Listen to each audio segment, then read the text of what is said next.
The music stopped, and 12 customers watched as River Phoenix tried to prevent a female vintage shop clerk from slapping Johnny Depp after their demanding behavior pushed her to her breaking point.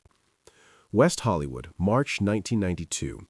Retro Revolution occupies a converted storefront on Melrose Avenue where authentic vintage clothing attracts fashion-conscious customers seeking unique pieces that can't be found in mainstream retail chains.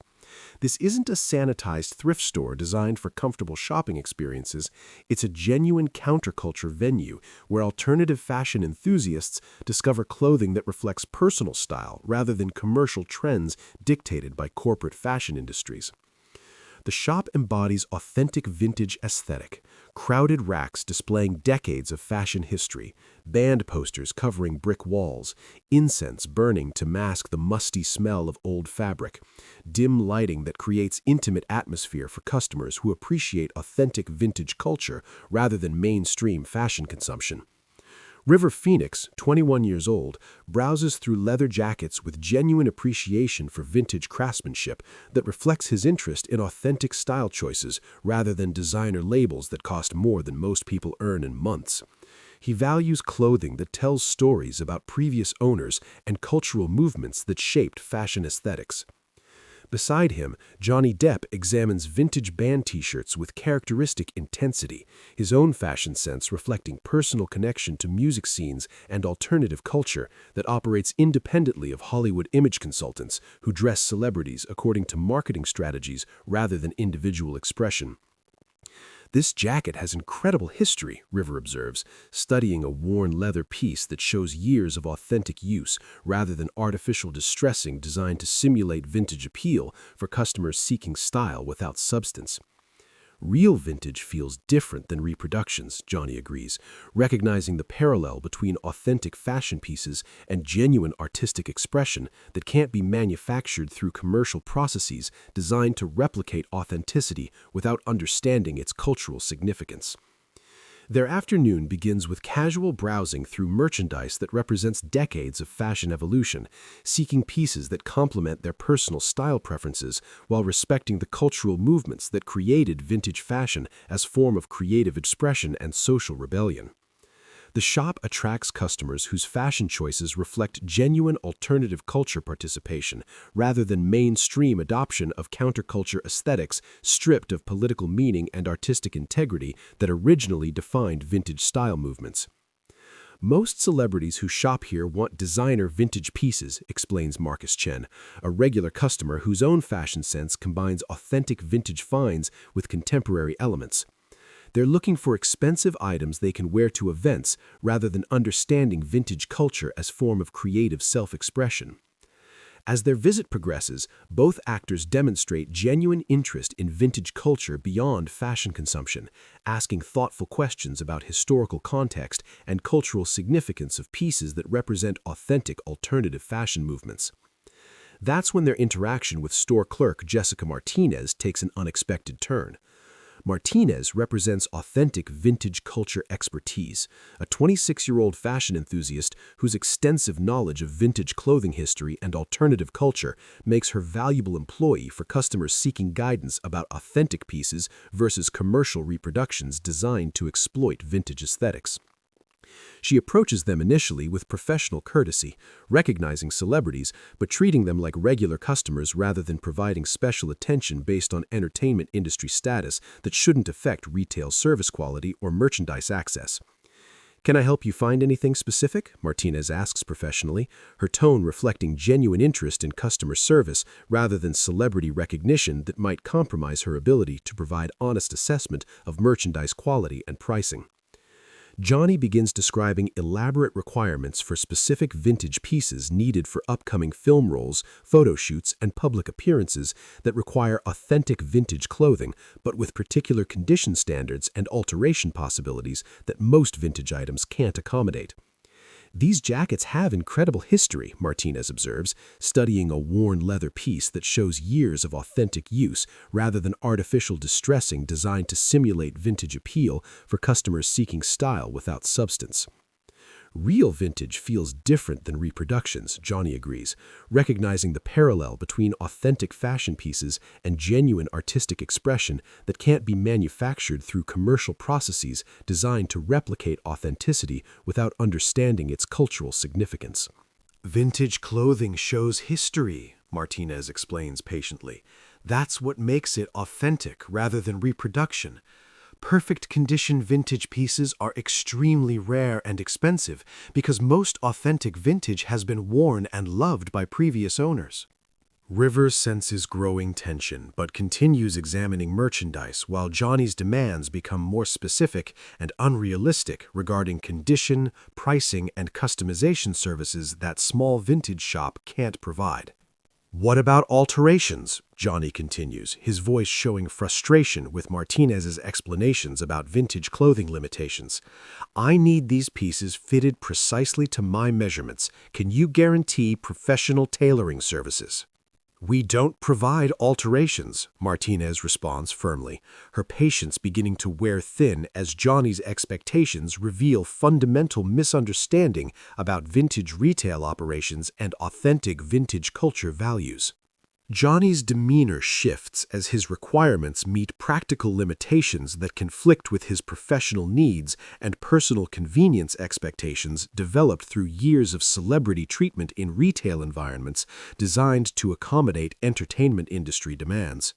"Look," Johnny says, his tone becoming increasingly aggressive, "I'm willing to pay premium prices for premium service. I need you to make exceptions for what I'm asking. This is important business, not casual shopping." Martinez feels her professional composure beginning to crack under pressure from a customer whose celebrity status seems to create expectation of special treatment based on fame rather than treating service workers with basic respect and understanding of business limitations. "I understand you're willing to pay more," Martinez responds, her voice showing strain from maintaining professional courtesy while being pressured to compromise shop policies.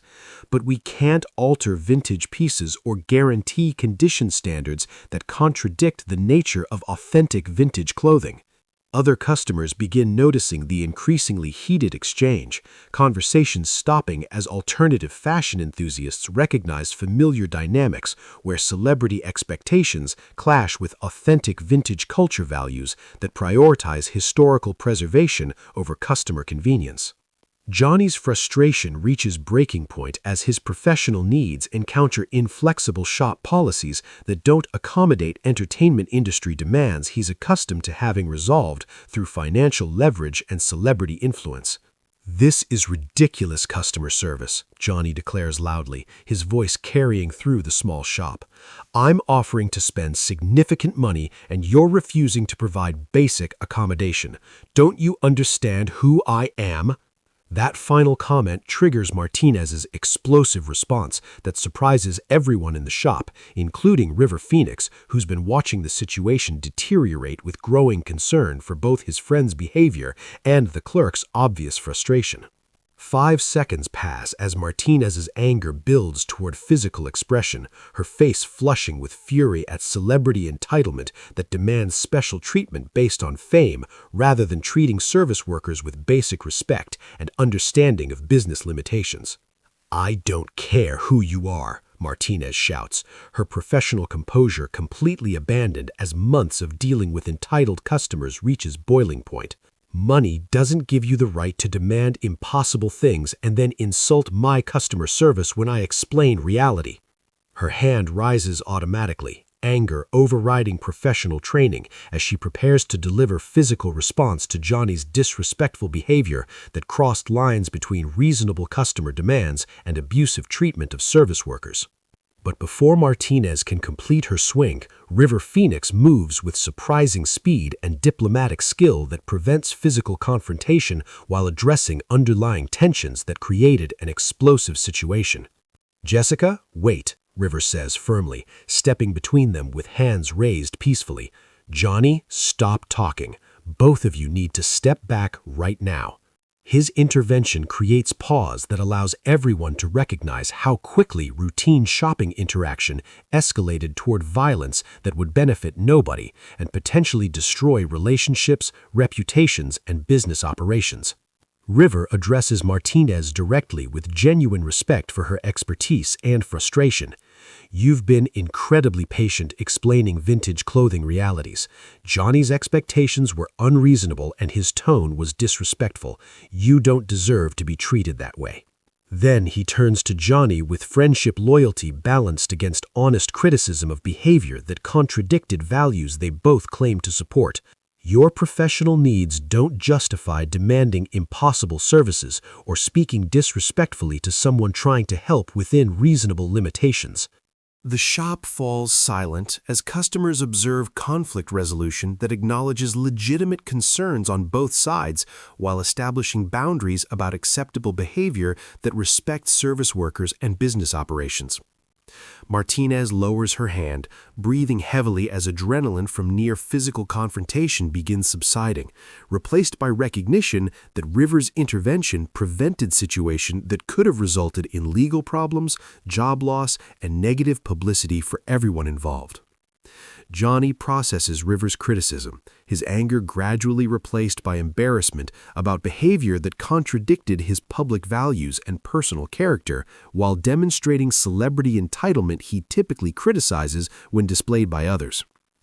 "Jessica," Johnny says quietly, his earlier aggression replaced by genuine remorse. "I'm sorry for being demanding and disrespectful. My professional pressure doesn't excuse treating you badly when you were trying to explain legitimate business limitations." Martinez accepts his apology while maintaining professional dignity that commands respect rather than subservience. Vintage culture values authenticity and respect. Money can't buy those qualities, and celebrity status doesn't exempt anyone from treating people decently. River facilitates continued dialogue that transforms near-violent confrontation into educational exchange about vintage culture, celebrity responsibility, and mutual respect between customers and service workers regardless of social status differences. Over following hour, Johnny learns genuine appreciation for vintage clothing culture, while Martinez shares knowledge about fashion history and alternative culture that enriches his understanding beyond commercial fashion consumption. Years later, both men speak about the Retro Revolution incident as educational about celebrity behavior, service worker respect, and personal growth that requires acknowledging when success creates entitlement attitudes that contradict proclaimed values.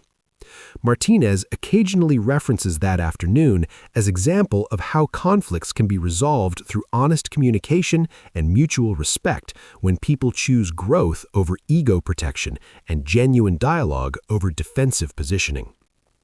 5 seconds in a vintage shop in 1992. One moment when celebrity entitlement nearly triggered physical violence before diplomatic intervention prevented disaster. One choice that transformed potential assault into personal growth and proved that authentic style, like authentic character, can't be purchased through money or demanded through fame. The day that showed real coolness comes from treating people respectfully, regardless of social status differences, because genuine style reflects character values that money can't buy and celebrity status can't substitute for basic human decency.